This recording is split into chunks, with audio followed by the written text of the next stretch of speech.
Elle soulage les prestataires de l'État. Cette nouvelle de paiement diligente, la décision est prise en Conseil des ministres à suivre la substance avec le porte-parole du gouvernement.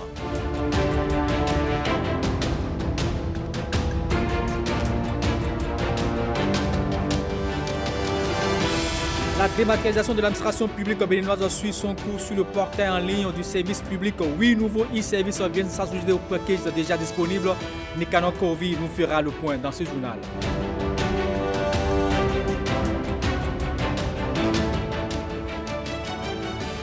Depuis le Bénin, désormais, à la pointe des systèmes d'identification des personnes sur son territoire, les cartes biométriques sont imprimées sur place. Pour s'en convaincre, Aurélia Damsou-Rezoumarou, ministre de l'économie numérique, est allé voir, assure aussi dans cette édition.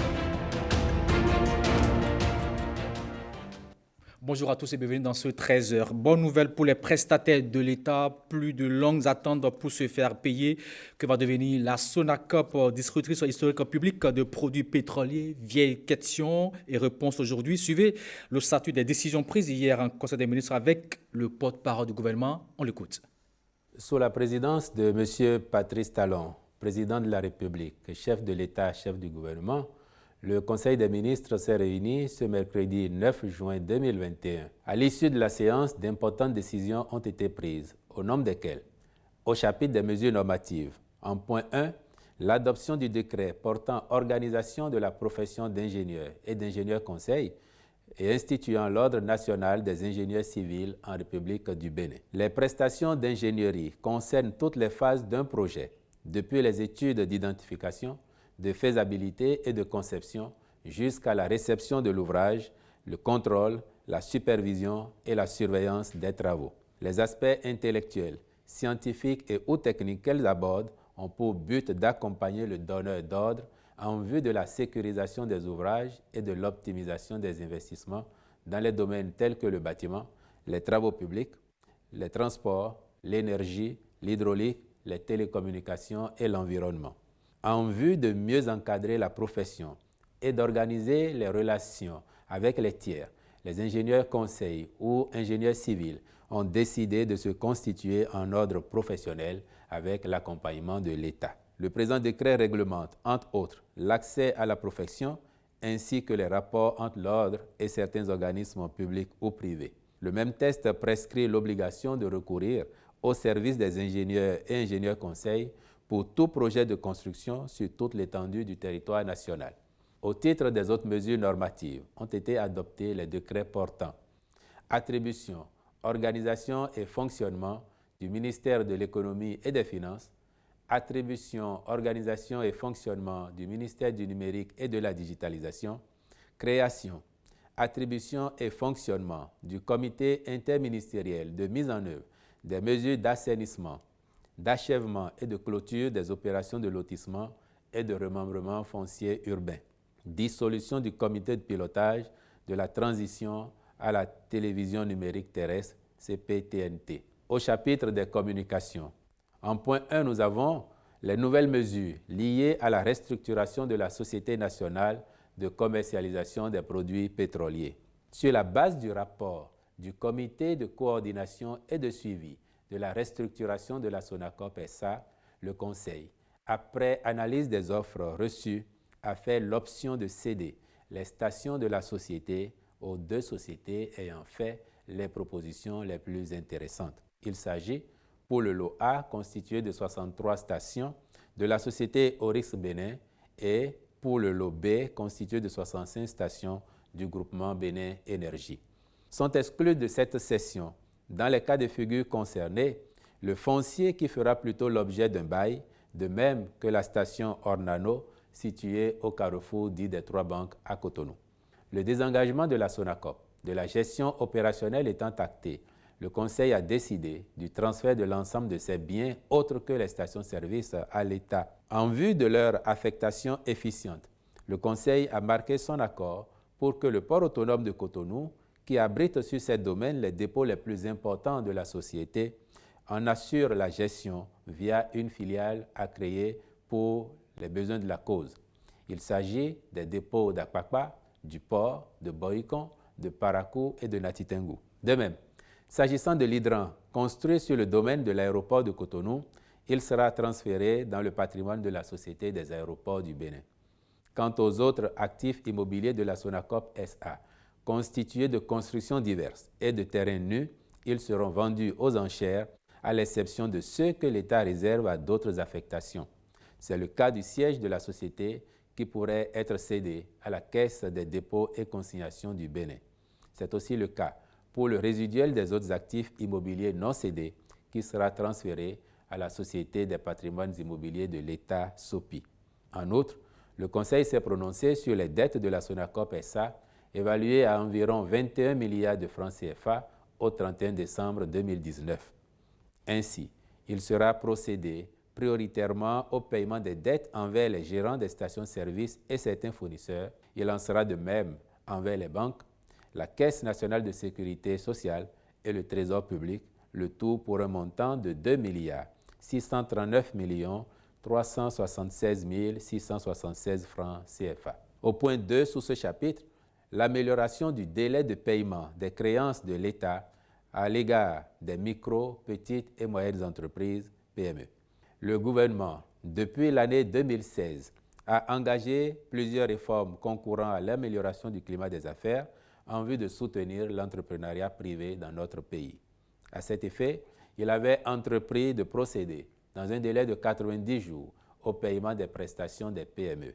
Par la suite, la loi numéro 2020-03 du 20 mars 2020 portant promotion et développement des micro, petites et moyennes entreprises en République du Bénin a fixé un délai de 60 jours maximum pour le paiement de leurs créances sur l'administration publique. Mais sensible aux difficultés que rencontrent ces entreprises dans le cadre du développement de leurs affaires, le Conseil a décidé de faire mieux que ce que prévoit la loi.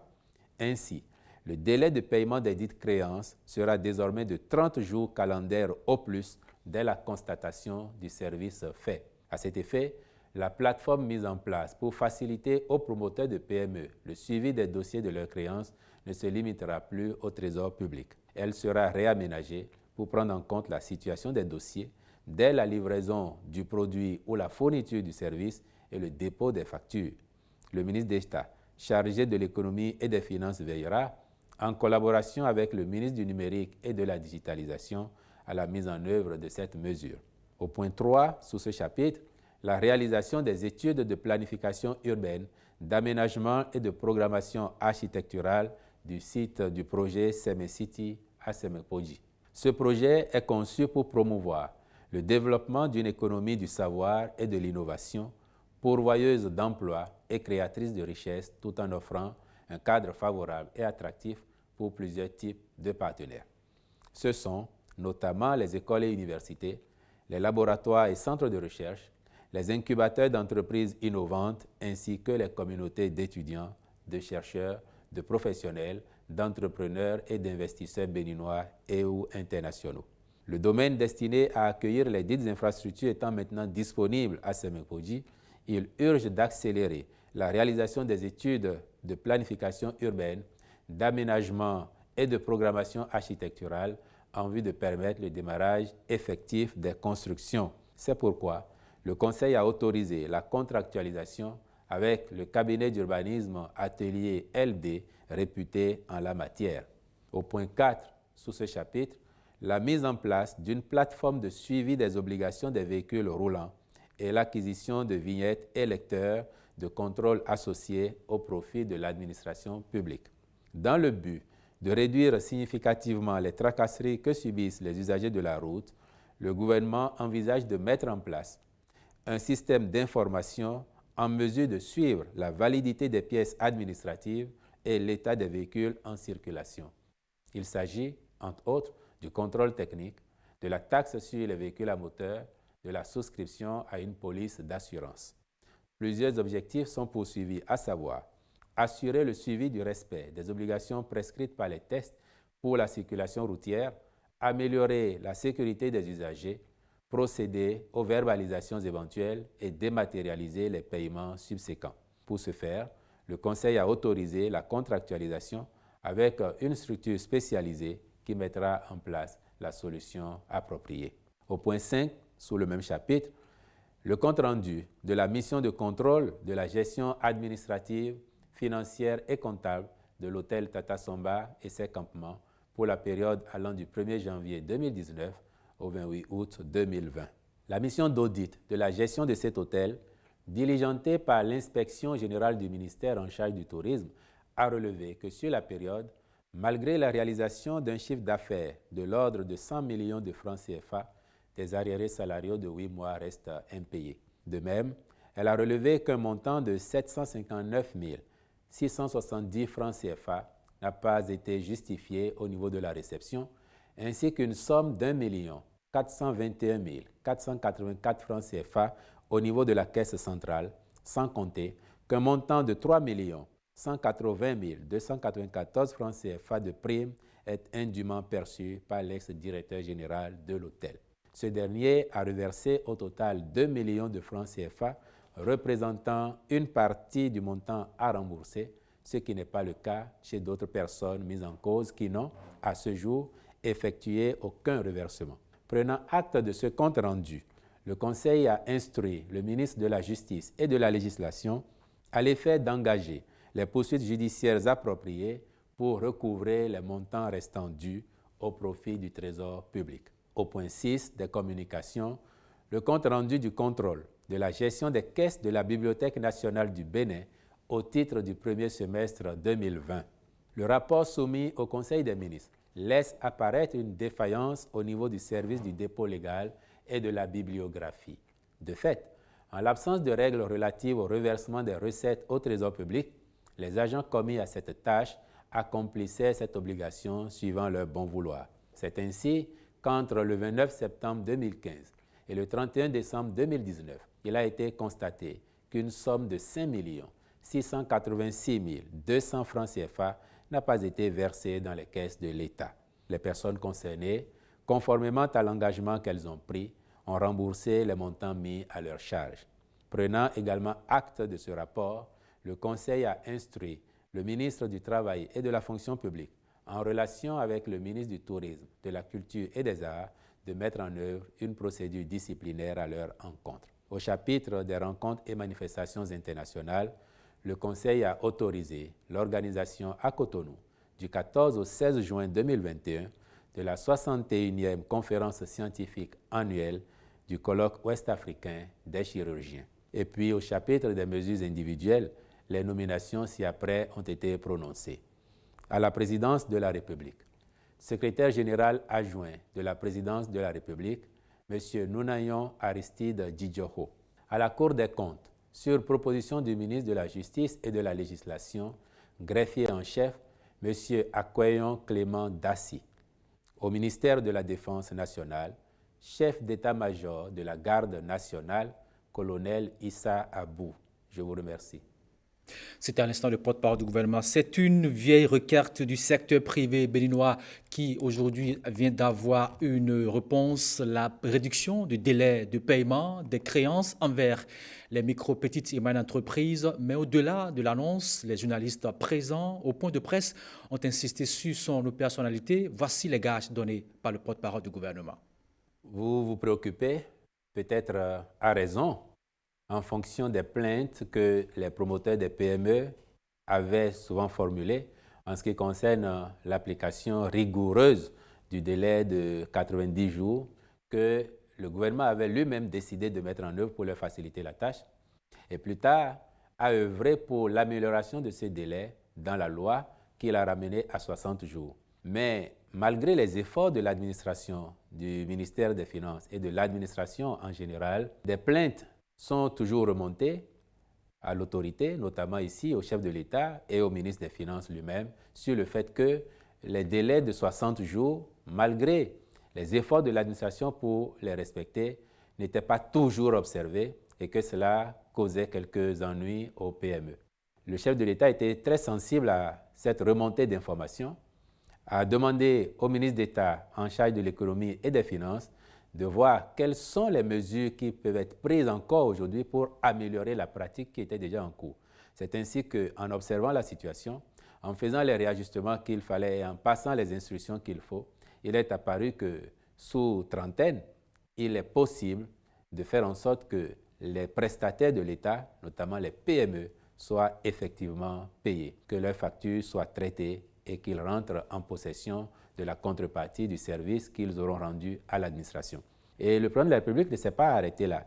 Il a insisté pour s'assurer vraiment qu'il ne s'agirait pas seulement d'une annonce, que les 30 jours seront effectivement observés. Les assurances ont été données et c'est pour ça que la mesure a été adoptée pour être immédiatement mise en œuvre. Par ailleurs, je pourrais vous rassurer parce qu'un pendant de votre question serait quid des factures qui, dans le système de 60 à 90 jours, seraient encore en place en traitement.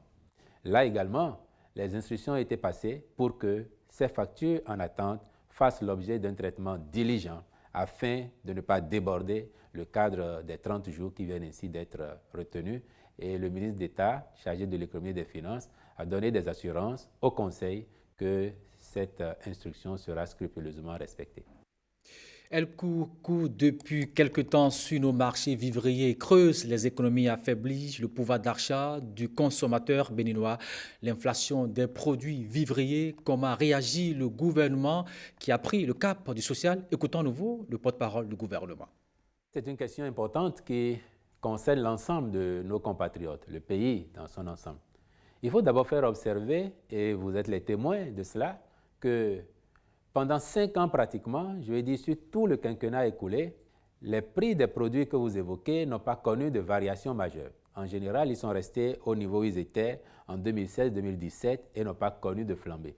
Il se fait cependant que l'année dernière, et cette année également, comme nous pouvons tous l'observer, les pluies se sont raréfiées. La pluviométrie a été en baisse dans la sous-région en général. Et quand on ajoute à cela certains facteurs exogènes, les rendements n'ont pas toujours été au rendez-vous dans la mesure des efforts que nous avons accomplis les années écoulées, qui nous ont valu d'être classés 2e producteur de vivriers de l'UEMOA tout de même. Aujourd'hui, la réalité est que, avec la situation née de la rareté des pluies, certains pays voisins ont entrepris de constituer des stocks de sécurité et ainsi, en dépit des conseils que le gouvernement, via les services techniques, a pu donner aux producteurs, certains d'entre eux se laissent appâter par le gain qui est proposé par les acheteurs étrangers qui viennent et qui ainsi s'approvisionnent chez nous, constituent sans doute des stocks de sécurité chez eux, mais cela crée une certaine tension sur notre marché et c'est ça qui explique la situation que vous avez observée au niveau des prix sur nos marchés. Là-dessus, le gouvernement n'est pas resté insensible. Le ministre de l'Agriculture et sa collègue de l'Industrie et du Commerce ont tout de suite alerté leurs services techniques qui sont à pied d'œuvre et qui ont commencé à sensibiliser les producteurs, mais au-delà de cette sensibilisation, pour que les produits restent prioritairement sur le marché national, d'autres mesures seront prises pour que les productions repartent à la hausse et que donc suffisamment de stocks soient disponibles pour satisfaire la consommation locale et éventuellement plus tard pour servir les besoins de l'exportation. Autre gage donné par le secrétaire général adjoint du gouvernement, porte-parole du gouvernement, c'est l'effectivité de recrutement de 3000 agents de santé, promesse de campagne de Patrice Talon, réaffirmée. On écoute à nouveau le porte-parole du gouvernement. Ce n'était pas qu'une promesse, monsieur. Ça a été un engagement du candidat Patrice Talon à l'aune de ce qu'il a pu observer d'expérience au cours de son premier mandat. Et donc, 3000 agents de santé à recruter, ça a été un engagement, lequel engagement sera respecté. Et d'ailleurs, l'un des pans de cet engagement, c'est que le candidat avait dit que dès 2021, il serait recruté 1600, c'est-à-dire plus de la moitié de l'objectif. Et cela a été lancé. Et vous avez effectivement noté qu'il y a quelques jours, les résultats du concours ont été proclamés. Ce qu'il est utile ici de mentionner, c'est que les 1600 admis à ce concours, ce sont nos compatriotes, ce sont des Béninois. Et ce sont des gens qui, contrairement à avant, n'ont pas eu besoin d'aller rencontrer tel ou tel responsable pour se faire pistonner afin de réussir. Parce que vous savez que nous avons commencé à instaurer la culture de la transparence dans les concours de recrutement de l'État que nous organisons. Et donc, les remontées qui arrivent de ces personnes, en tout cas de certaines parmi elles qui ont l'occasion de se prononcer sur les réseaux sociaux ou auprès de leurs amis, c'est que beaucoup sont satisfaites, ces personnes donc, d'être ainsi reçues à ce concours organisé par l'État sans avoir eu à faire des démarches particulières. Ce qui veut dire que dans notre pays, il est de plus en plus possible de ne compter que sur ses efforts. Il est de plus en plus possible de se faire confiance et de croire en l'État, de croire que l'État il peut être le même pour tout le monde. D'où que l'on soit, quel que soit le nom que l'on porte ou que l'on vive au Bénin, l'État, il offre les mêmes chances à ses enfants et c'est pour ça que cela est à saluer. Et maintenant, pour en finir avec la deuxième partie de votre question, est-ce que le reste sera recruté? C'est votre préoccupation, les 1400 autres. Je peux vous dire, parce qu'il s'agit d'un engagement du président Patrice Talon, que les 1400 autres seront effectivement recrutés avant la fin du quinquennat. Et je pourrais même aller jusqu'à vous dire qu'au regard des réflexions qui se font, il n'est pas exclu que nous allions au-delà de cet objectif, c'est-à-dire faire plus de 3000 agents de santé à recruter sur le quinquennat. On change de registre à présent. La première dame du Burundi est en visite de travail au Bénin, séjour à Chalandé, dont cette rencontre avec les ministres impliqués dans le programme des cantines scolaires. Visiblement, Mme Ndayubaya Ndayishimiye, dont le pays exécute aussi ce programme, veut aller à l'école du modèle béninois. Immersion fructueuse pour la première dame burundaise, nous disent Lénéka Bazaour et Abaris Zomaou. Ndayubaya Ndayishimiye, première dame de la République du Burundi, vient ici à l'école du Bénin. En ce qui concerne le programme des cantines scolaires, les prouesses réalisées par le Bénin, désormais considérées comme un modèle de réussite, ont fait déplacer l'épouse du chef de l'État burundais, marraine du programme d'alimentation scolaire de son pays. Elle est à la tête d'une forte délégation composée de ministres et d'experts du programme alimentaire mondial. La délégation burundaise, consciente des avancées spectaculaires que le Bénin connaît en matière d'alimentation scolaire, est venue ici au Bénin pour s'inspirer de vos riches expériences en vue de l'exploiter pour la promotion de l'alimentation scolaire au Burundi. Dans une approche pédagogique, les ministres qui veillent à l'effectivité de la mise en œuvre du programme ont éclairé la lanterne de la première dame burundaise et lui ont livré les clés du succès béninois. Nous développons avec le concours et l'expertise du programme alimentaire mondial notre programme d'alimentation scolaire intégrée basé sur la production locale. Ce programme offre des bénéfices tels que l'amélioration de la sécurité alimentaire, l'amélioration de la nutrition chez les enfants, la promotion d'une agriculture durable et surtout l'amélioration du maintien des enfants à l'école, ce qui se traduit par de meilleures performances au niveau de ces enfants-là. Le programme des cantines scolaires est l'expression de la dimension sociale de la gouvernance Talon. Sa gestion est exemplaire et sans déperdition de ressources. C'est d'ailleurs la raison qui a amené le chef de l'État, le président Patrice Talon, de prendre l'engagement que d'ici 2 ans, nous allons porter l'accès aux cantines scolaires à 100%. Cette rencontre va permettre à la délégation burundaise de capitaliser l'expérience béninoise pour un programme d'alimentation scolaire réussi. Un message du secrétaire général des Nations Unies au chef de l'État par les bons offices du coordonnateur résident du système des Nations Unies au Bénin. L'émissaire onusien réitère le soutien des Nations Unies aux différents programmes de développement en cours, mais également aux actions de résilience autant sociales que post-Covid. Nikano Kovi et Jules Akoekou n'ont pas eu toute la primeur du message reçu par le ministre des Affaires étrangères, Aurélien Gbonossi, mais un aperçu significatif. On écoute. Entre les Nations Unies et le Bénin, tout va. Indicateur de cette idylle, ce message de félicitations du secrétaire des Nations Unies, Antonio Guterres, adressé au président Patrice Talon. Les relations entre les Nations Unies et le Bénin sont aujourd'hui très bonnes. Vous pouvez souligner le très bonnes, parce que je pense que nous sommes en intelligence parfaite avec la partie béninoise en ce qui concerne les questions de développement, et nous travaillons aussi ensemble sur les questions de liberté, les questions de démocratie. Donc, pour être court, les relations sont au beau fixe. Des relations très bonnes et au beau fixe, de l'avis de Salvatore Nignozima. Une intelligence entre les deux parties qui justifie le perpétuel engagement de l'organisation new-yorkaise aux côtés du gouvernement béninois. Le président de la République a déjà donné le là en disant que ce deuxième mandat sera un mandat hautement social. Nous sommes donc prêts à travailler sur les nouveaux chantiers et probablement d'anciens qui ne sont pas terminés avec le Bénin. C'est dans le social, c'est dans l'éducation, c'est dans le développement socio-économique. C'est aussi la réponse et le relèvement post-Covid-19. Donc sur tous ces chantiers-là, nous sommes prêts et nous sommes là pour accompagner le Bénin et les Béninois. Salvatore Niyonzima, l'ancien prof de français bujumbura et enseignant de l'Université du Burundi, culmine plus de 28 ans d'expérience acquise au sein des Nations Unies. Depuis le 11 janvier 2021, il a été nommé coordonnateur résident du système des Nations Unies au Bénin.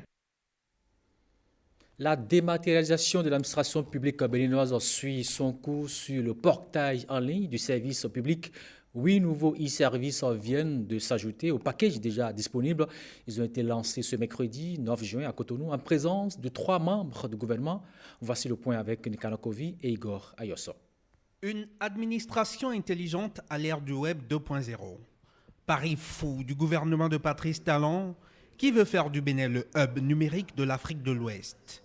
Nouvel épisode dans la saga des réformes initiées à ses fins, le lancement ce jour de 8 nouveaux e-services.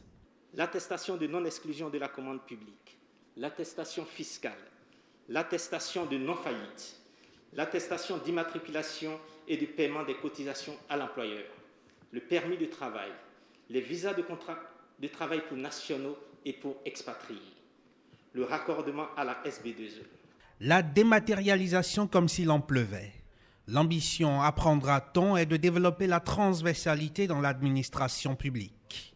Au titre des 8 nouveaux e-services lancés, 4 sont en lien direct avec le ministère du Travail et de la fonction publique. Grâce à ces e-services, aussi bien l'administration que les usagers gagneront en réduction de tracasseries et de temps. Le temps, c'est de l'argent, dit-on. L'exemple qui permet de dématérialiser, c'est une chose, mais leur permet de parler entre elles. Un gain de temps et d'argent que souligne mêmement l'argentier national.